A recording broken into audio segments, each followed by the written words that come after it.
Hi, I'm James. And I'm Antony. And this is Words and Numbers.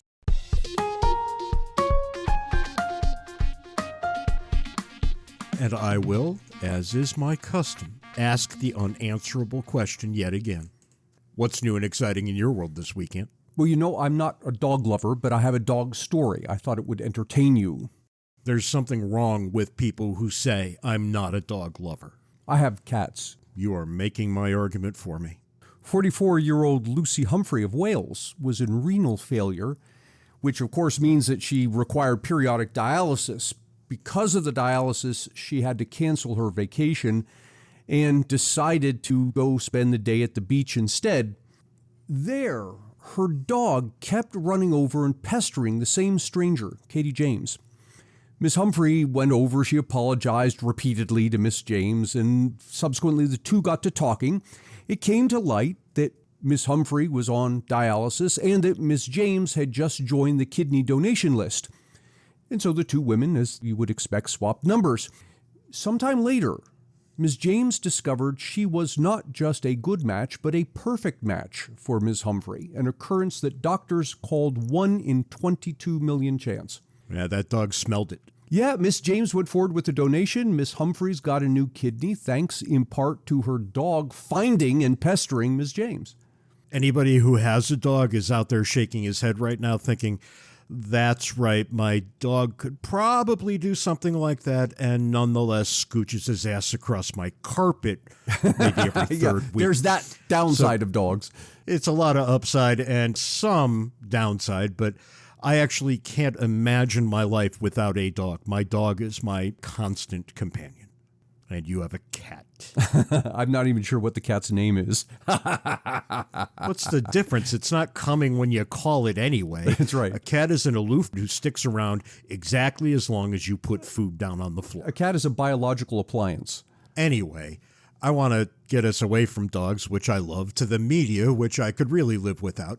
We've got an AP NORC poll, which tells us what we already knew. Americans fault the news media for dividing the nation.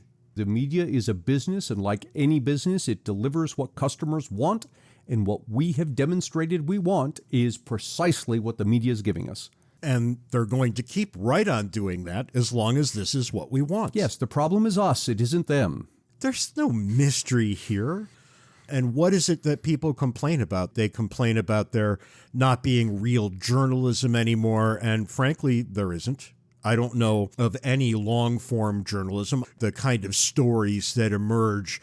I think the classic example would be the Watergate story by Woodward and Bernstein. You would never get reporters for the Washington Post working on a story like that over months, grooming sources and building evidence and this kind of thing. What would you get? Tucker Carlson saying something on Fox, Rachel Maddow saying something on MSNBC, and everybody saying whichever the two they like the most is right. Therefore, I will not listen to the other one. And here we are. And then those same people would talk about how the nation is divided. From their perspective, it's divided from them. You know, I don't know what the answer is here. I'm not going to say that the American people can be made or should be made to want something they don't want. But they should stop complaining about what they get, because what they get is clearly what they ask for. Which brings us to the foolishness of the week. And this is a strange foolishness of the week. It involves the Southern Poverty Law Center, that group that has been for decades declaring that which is and is not hateful. The SPLC has a list of hate groups, and that list has done more damage than I think a lot of people realize.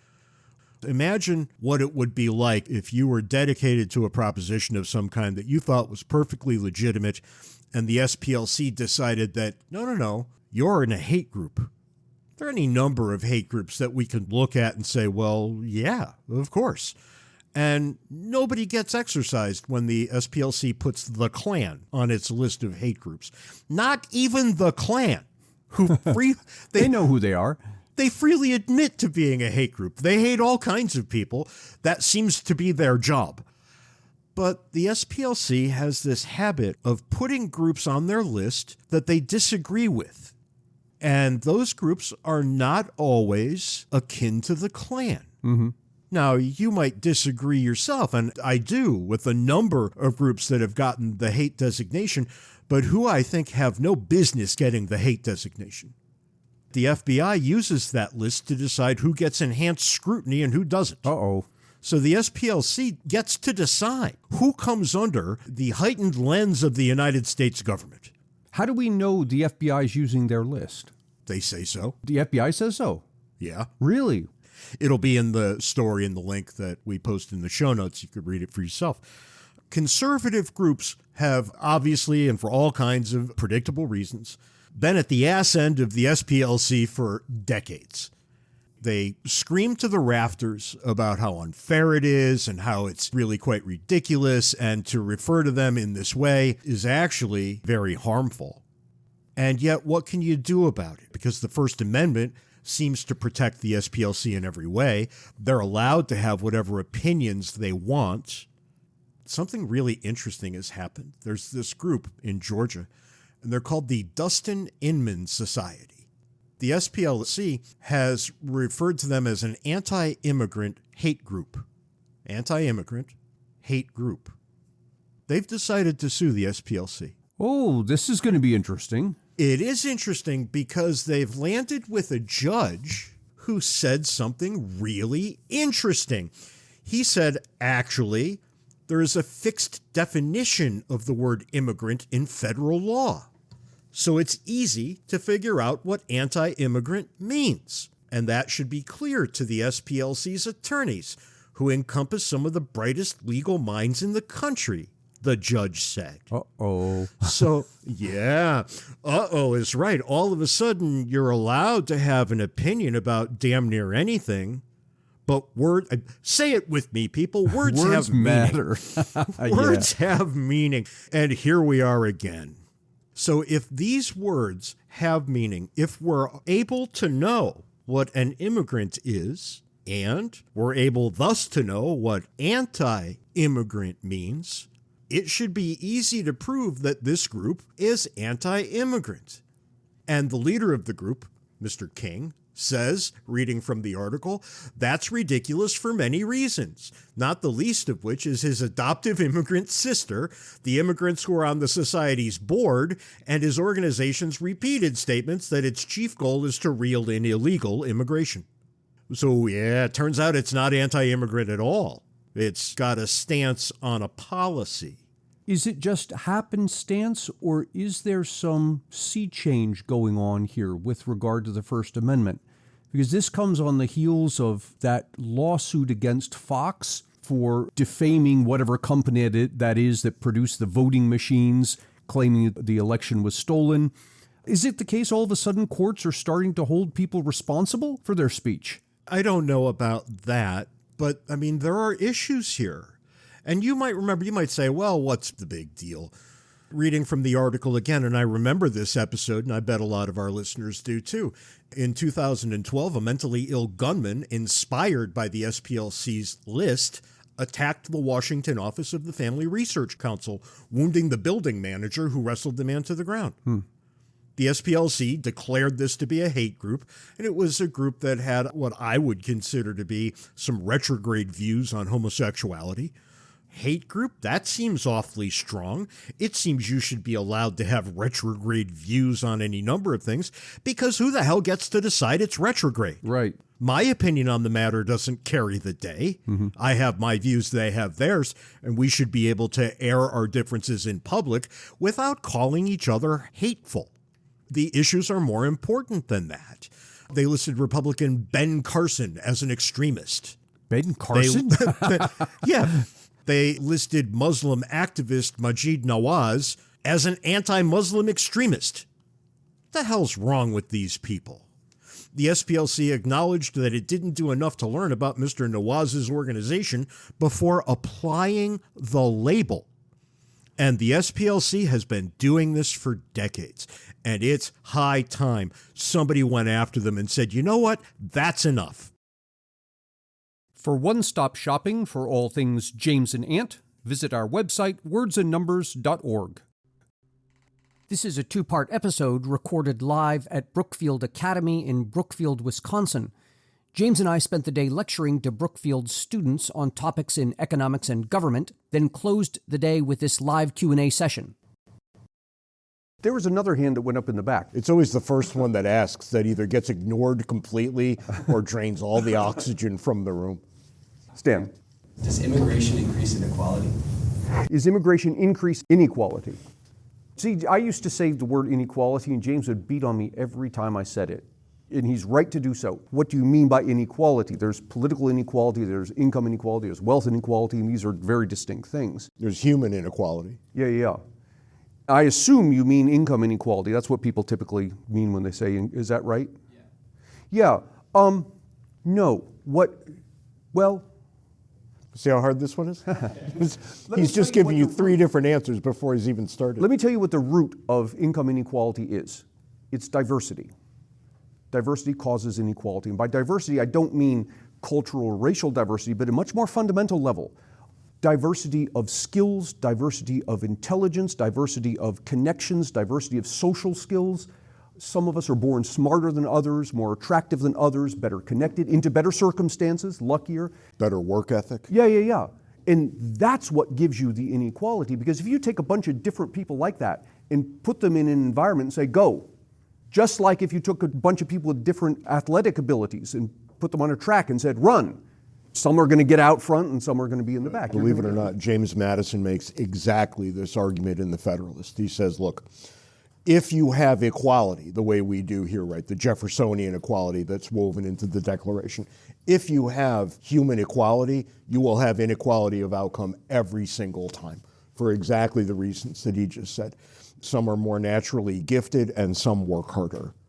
And as long as those things are true, inequality of outcome is the only thing that will ever happen. Notice this, there's two venues here, opportunity and outcome. Yeah. If you have equality of opportunity, you will by definition get inequality of outcome. The only way to get equality of outcome is to impose inequality of opportunity.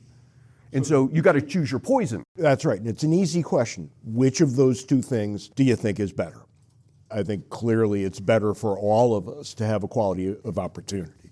Does it yield unequal outcomes? Yes, but it yields much higher outcomes. That rising tide does lift all boats, even those who don't at first appear to be gaining.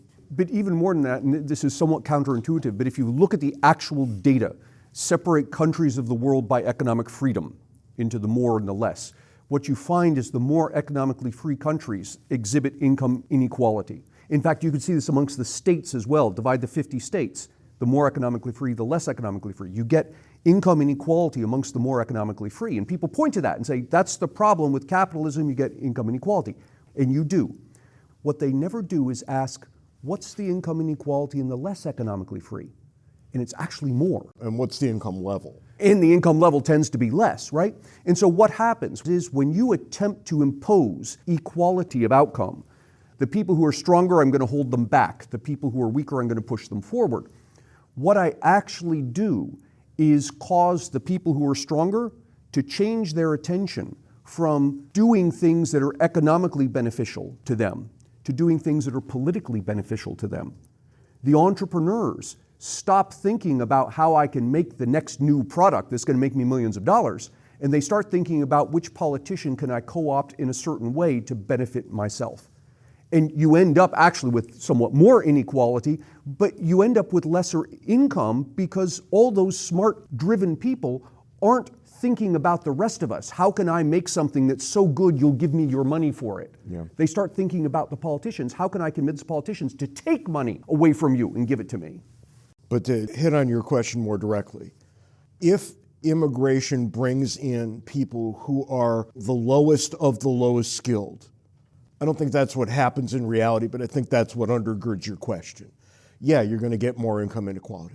You're going to get people at the very bottom of the distribution. But you'll only get it in the short run. That's right. Because who is it that will leave a country in which they know the language, they know the people, they have a history, their family's there, would leave that for a place where they don't know any of that stuff? For a roll of the dice is what you're really looking. Generally speaking, The people who will do that are people who are entrepreneurial. That's right. That sort of person, although they may come in with low skills, low income, that's not going to last long. Give them a couple of decades. And there's a shorthand that we kind of use, right? We always say, well, they're way better Americans than the Americans who were born here. Because they come and they see opportunity where people who were born here fall into habit. My children complain a lot about how hard life is. Who doesn't complain like that? The Iraqi students I was the dean of the American University in Iraq, and a bunch of my students immigrated here. Oddly enough, they never complain about how hard life is here. Why not? Because nobody gets blown up when they step out of a vehicle. They don't get shot for no reason.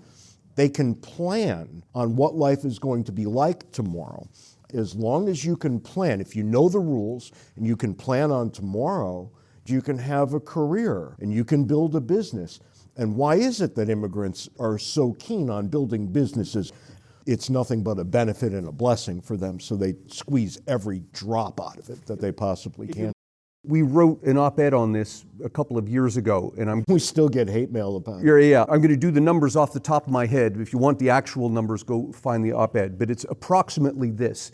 Something like 15% of the population. Yes, sir. What's your name? Elijah, nice to meet you. The debt ceiling.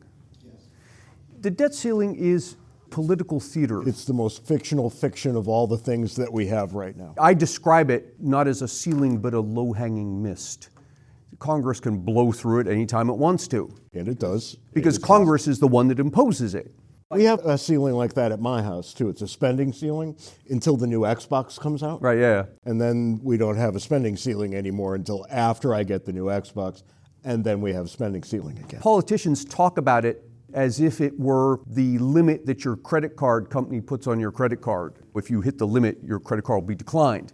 It's not that at all. It's more like a New Year's resolution.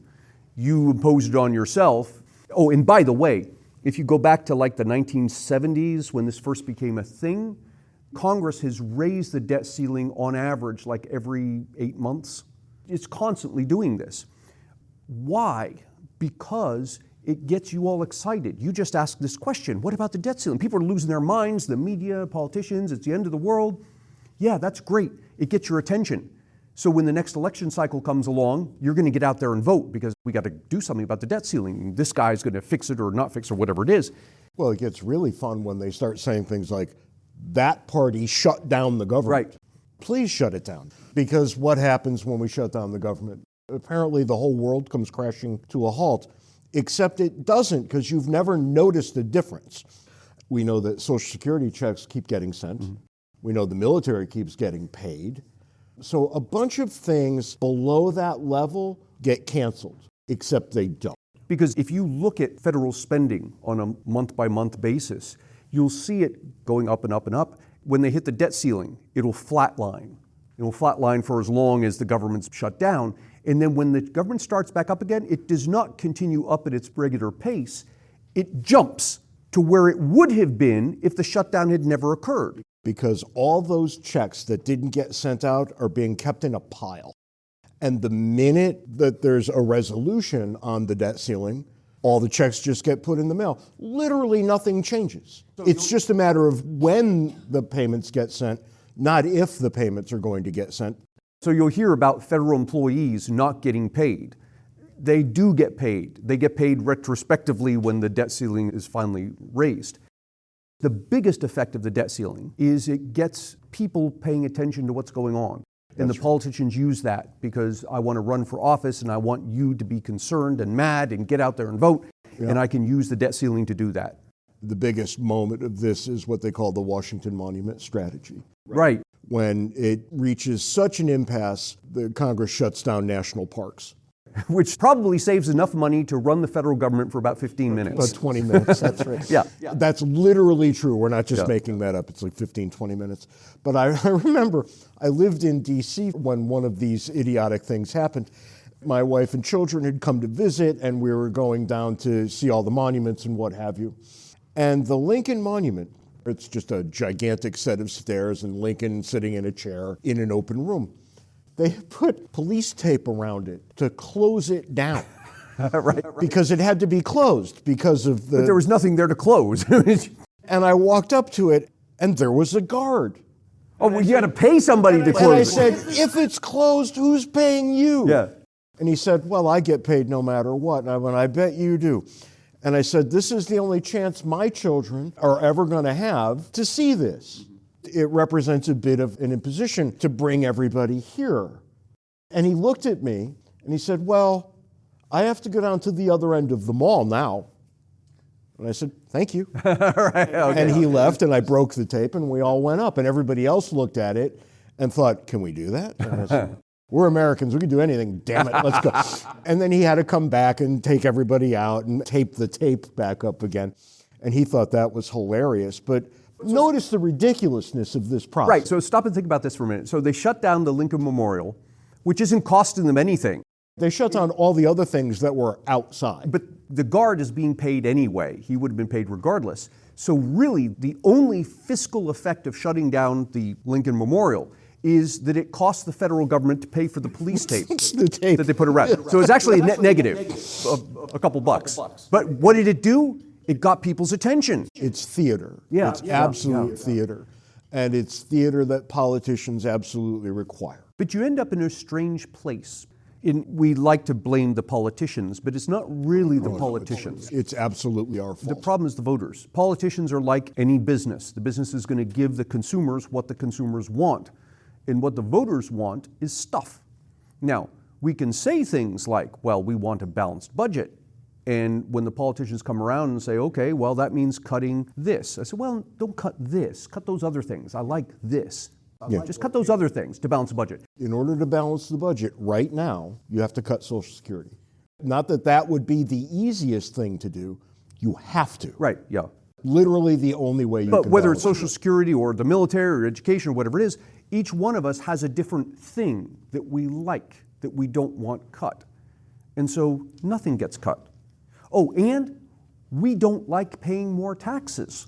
So now what do? If all of a sudden the voters want the government to spend more and more, and they don't want the government to tax us, now we complain about the deficit, but really those are the two things we want. How do you pay for all of this spending if you can't raise taxes? You borrow. And so now we get a $30+ trillion debt.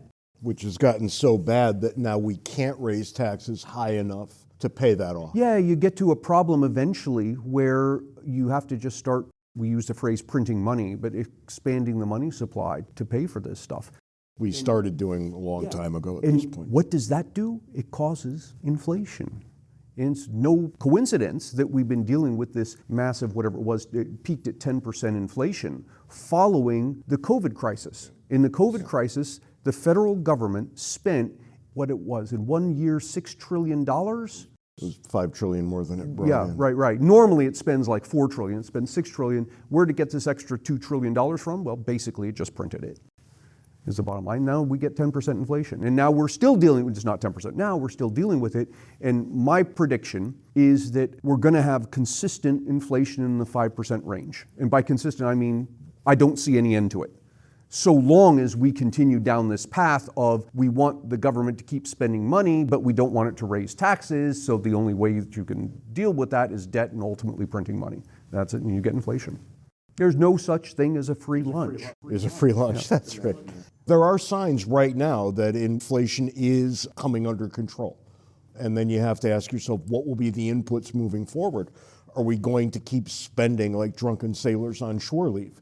You know, I used to say that that was what we were doing before the COVID spending. Well, I mean, I don't even know what euphemism to use for the COVID spending. Are we going to keep that up? Are we going to look at that and say, well, I guess that's the new reality? Because if it is, inflation is also the new reality. The Fed's goal was to keep inflation at roughly 2%. It did a pretty good job of that for decades, at least since the early Reagan years. For a long time now, our government has been about 6 years ahead of the economy. What I mean by that is the economy we have today is large enough to support the government we had 6 years ago. The government we have today, the economy will be able to support when it's 6 years older than it is now.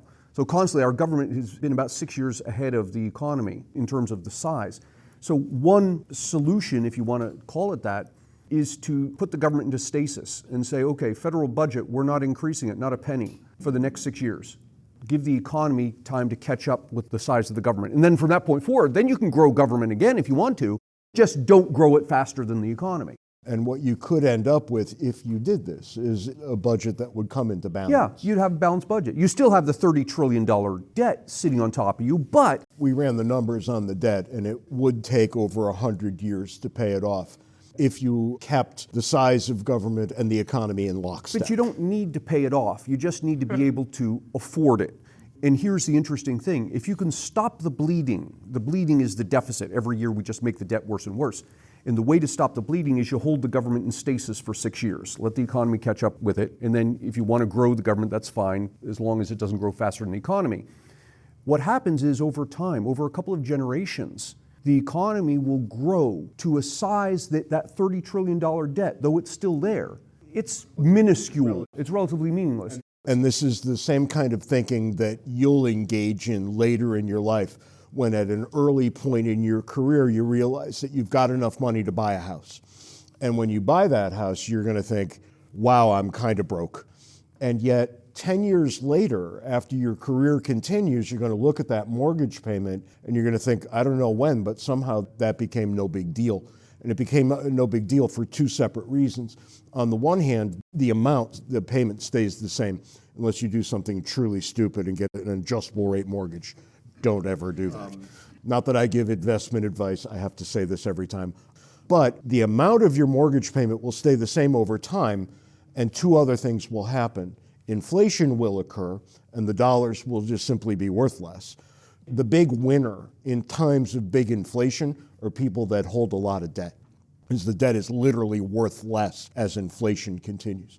I bought a house knowing that we were going to hit inflation real soon. I bought a much bigger house than I would have bought otherwise. I remember talking to you about it, saying, this is exactly what I'm going to do. Where's the downside? And Ann said, the downside is this if there's never inflation. Yeah, right. But the second thing that will happen is that your salary will increase over time. On these two separate metrics, what was a lot of money later won't. Your earning ability grows, so the mortgage isn't that big of a deal.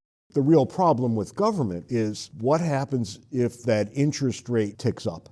And that's all well and good when the government is paying under 2% to service the debt. What about when the government goes back to paying 6% to service the debt, which is the traditional percentage rate that government pays? This is an interesting weirdness that we're just approaching now in our economy. We've got this inflation, right? And you understand all that. And the way to fight inflation is to hold back on the money supply. We use the term raising interest rates, but holding back on the money supply is similar. You raise interest rates to control the inflation. But we're back to there's no such thing as a free lunch. You've got one or the other, higher interest rates or higher inflation. One of the problems with higher interest rates is who's the biggest borrower in the country? It's the federal government itself. It's going to have to pay higher interest rates on the debt. The way we are now, every 1 percentage point increase in interest rates costs the federal government another $300 billion a year. Oh my God. We have another question? Something more uplifting, perhaps. Everybody's always agitated about the Electoral College, especially in the wake of an election.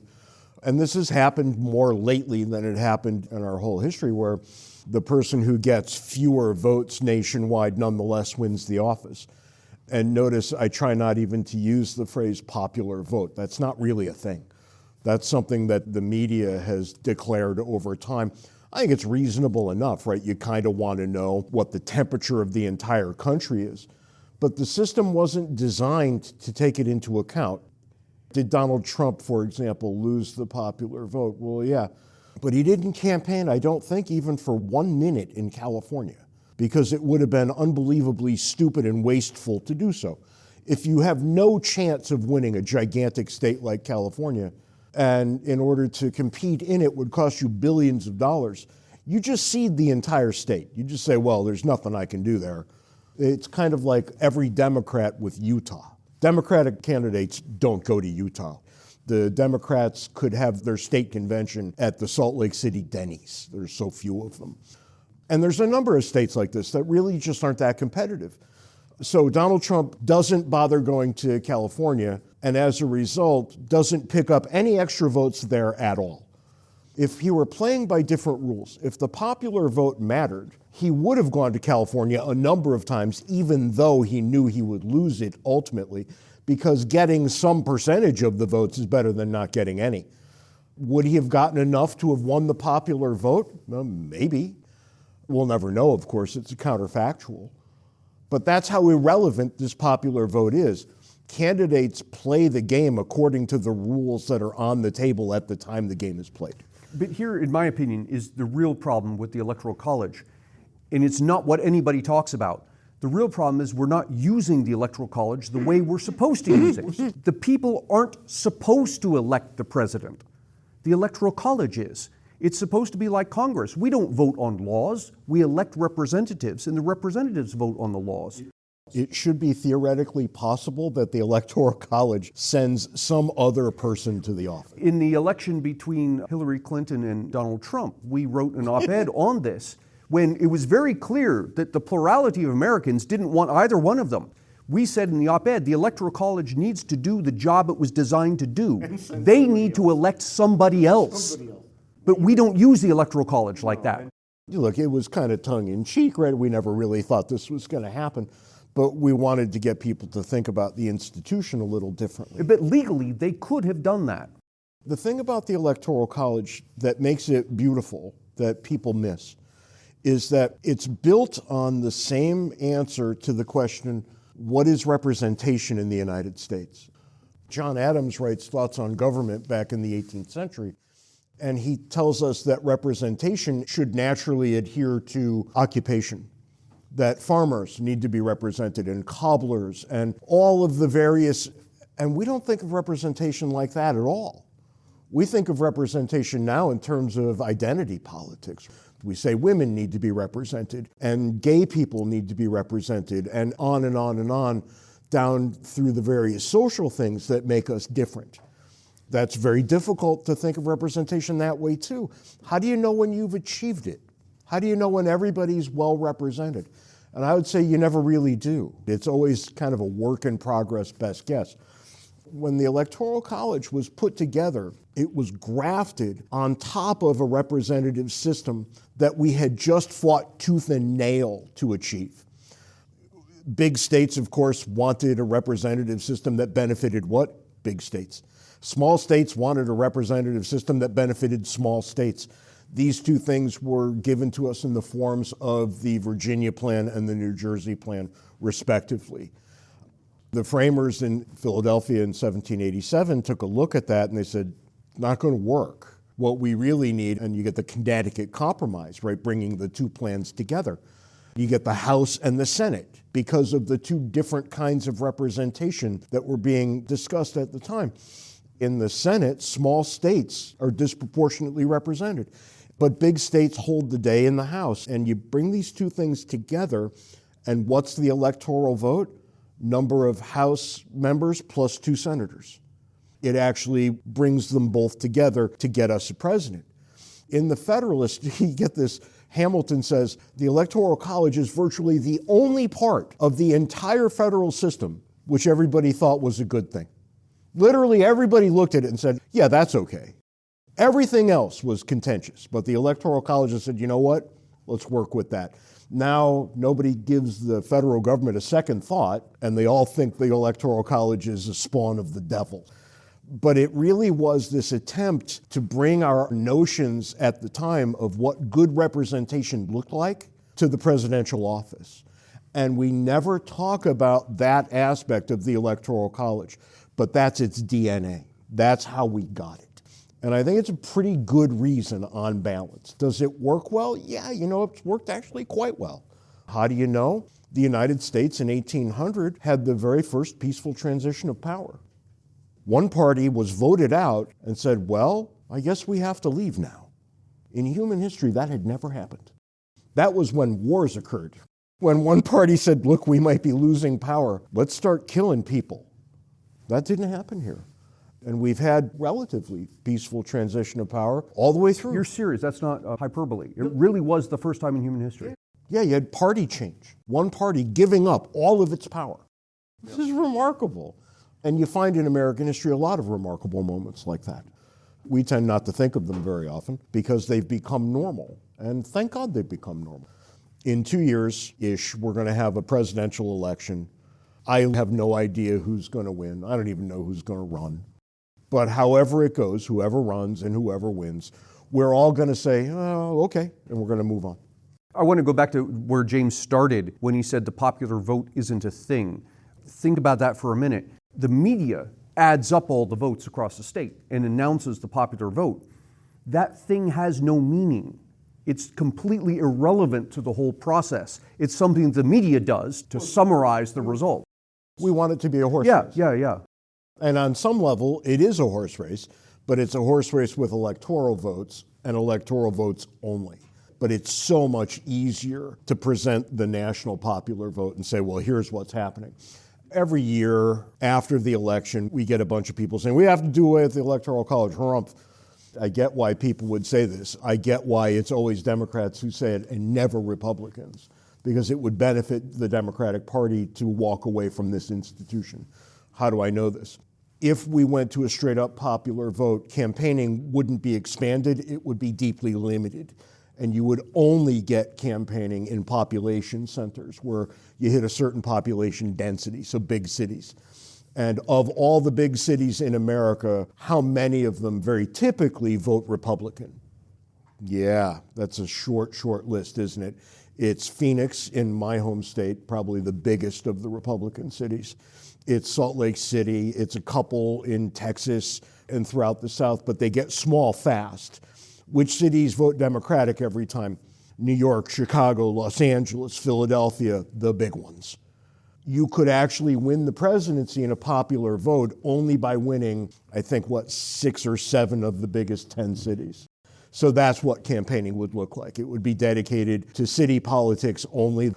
The Electoral College keeps states important to some degree. So Utah, New Hampshire, Montana, these are not going to be states that really matter in a big, giant way. But they can't be ignored completely if the Electoral College can and has been won by one vote. You've got to pay attention to every one of them. And there are only going to be a certain percentage of them in play in any given year. Those are the ones that are going to get most of the attention by both of the candidates. And I would submit that that's actually quite a good thing. It keeps them relevant, and they change over time. It's hard to imagine now, but Ronald Reagan won California not once but twice. Hard to imagine a Republican having any success there now, but one did not too long ago. Hard to imagine a Republican winning Massachusetts, but it's happened. And Massachusetts has Republican governors from time to time. Hard to imagine a Democrat doing all that well 10 years ago in Arizona. Now the state is very, very purple. Democrats are taking over where Republicans once kind of ran the place in lockstep. And that happens in a lot of states. And I think that's a sign of health, that people are actively thinking through what they think representation should look like in their states. And the more that we can just leave people alone to do that, I think the healthier the U.S. is as a whole. I don't think campaigning in 8 states would be sufficient to get a president for the entirety of the country. And you see that map, right, the red and the blue map by state, and it looks one way, and it looks very even, and it always is. But then you look by county, and all of a sudden, Republicans win everything except where people are. And Democrats win those places going away. So when we think of representation, the Senate was designed in no small part to represent geography, because geography matters, because food is grown in those places, and policies that apply to the places where food is grown, just to pick one, matter a lot, even to people who don't live in places where food is grown. One of the points on which we've disagreed in the past, and this is entirely a hypothetical topic, I've said that particularly now as we move to a much more remote type economy where you can live anywhere and work wherever via the internet, the geography doesn't matter as much. And I wonder if generations into the future will change the system so that representation is no longer by geography but by interest. Well, and that gets us all the way back to John Adams. That's exactly where he started Yeah, back in the 18th construction century. workers get a representative. Star Trek fans get a representative, or whatever God it help is. us Right? all. God help us all. It is interesting, right, when you think about how we've come to view ourselves. With young people, you don't realize that where we are right now is at not the end, but in the midst of a long tradition that has gotten us from one thing and it's leading us to other things. So when I say, what's the important part of who you are, my daughters start with gender. It's the first thing they want to talk about. That wouldn't have even come up in the 18th century. Is it good that it comes up now and it didn't then? I think largely it is. Is it the only thing we should be talking about? And race and gender, I think, is the totality of what we talk about in a lot of social contexts. No, I think that's very destructive. What makes human beings what they are is very complicated. It's a long, long list. We shouldn't do short shrift to most of that list as we do now. But we've always done short shrift to most of the list. When we only talked about occupation, that's exactly what we were doing then too. You know, it might be the case that we're only capable of focusing in on a couple of big picture important items.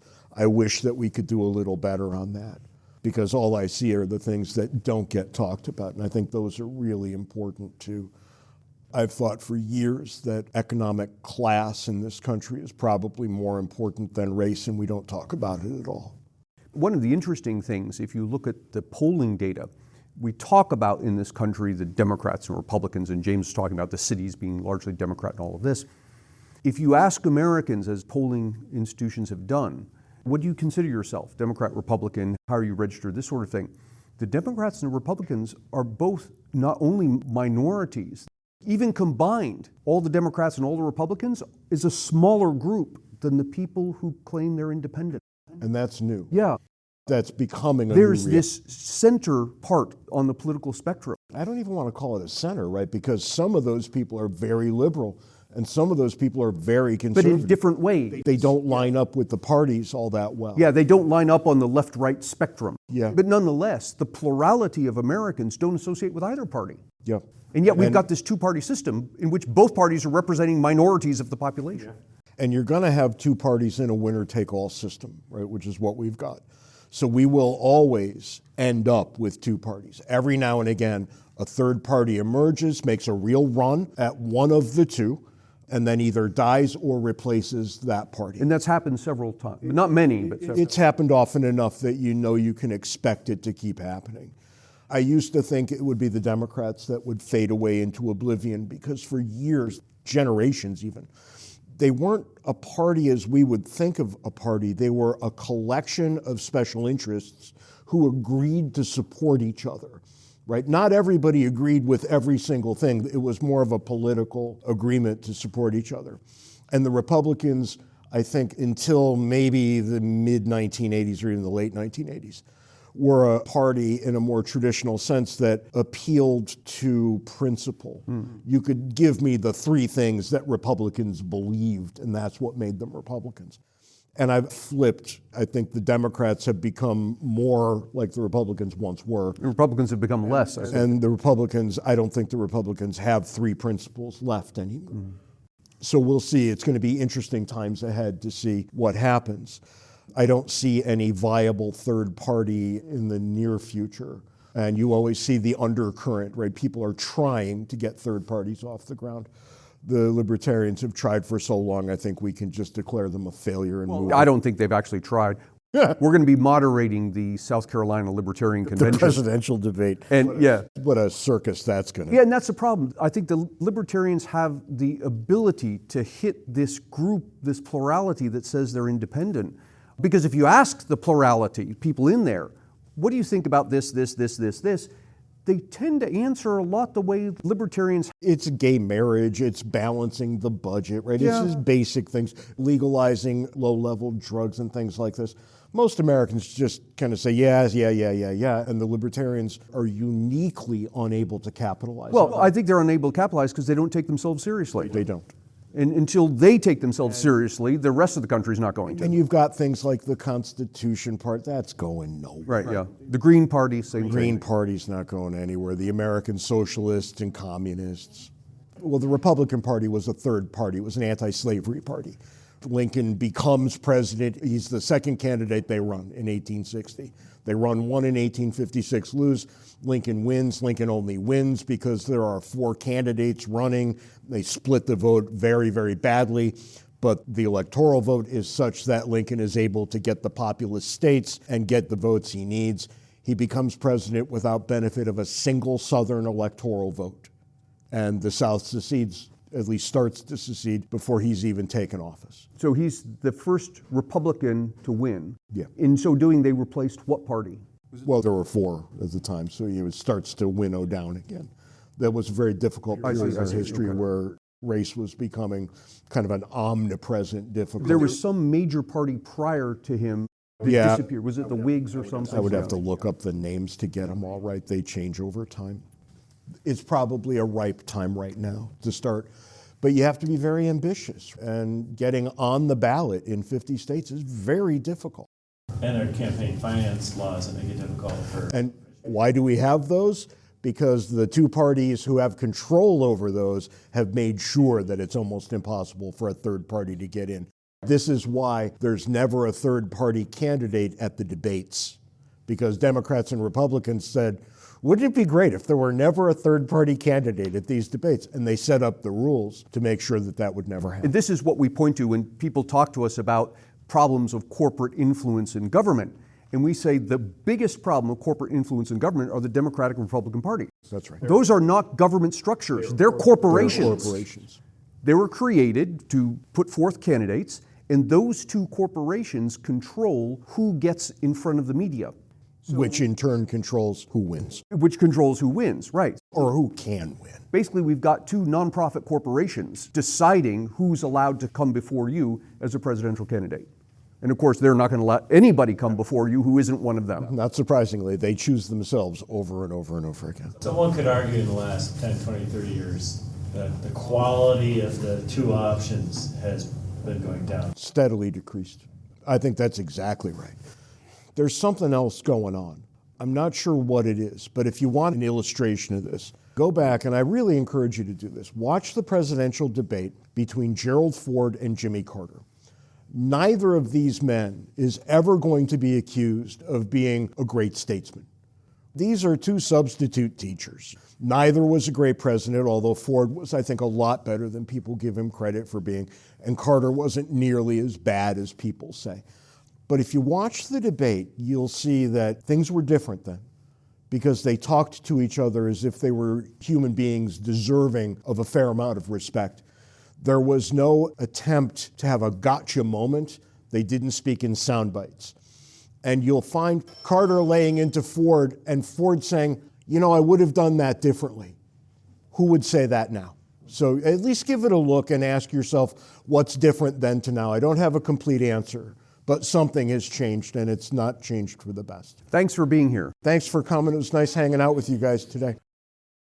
And that's all the time we've got this week on Words and Numbers. Until next time, be sure to follow us on Twitter. Handles are in the show notes. Join Words and Numbers Backstage, the Facebook group where the conversation continues, and send us email, wordsandnumberspodcast@gmail.com. Until next week, try to be nice to one person who doesn't deserve it. Just one. And who knows, it may turn into a trend. Give it a shot. You might feel good about yourself. You could say you tried. You tried, that's right. Till next week, can't take it easy. See you next week, James.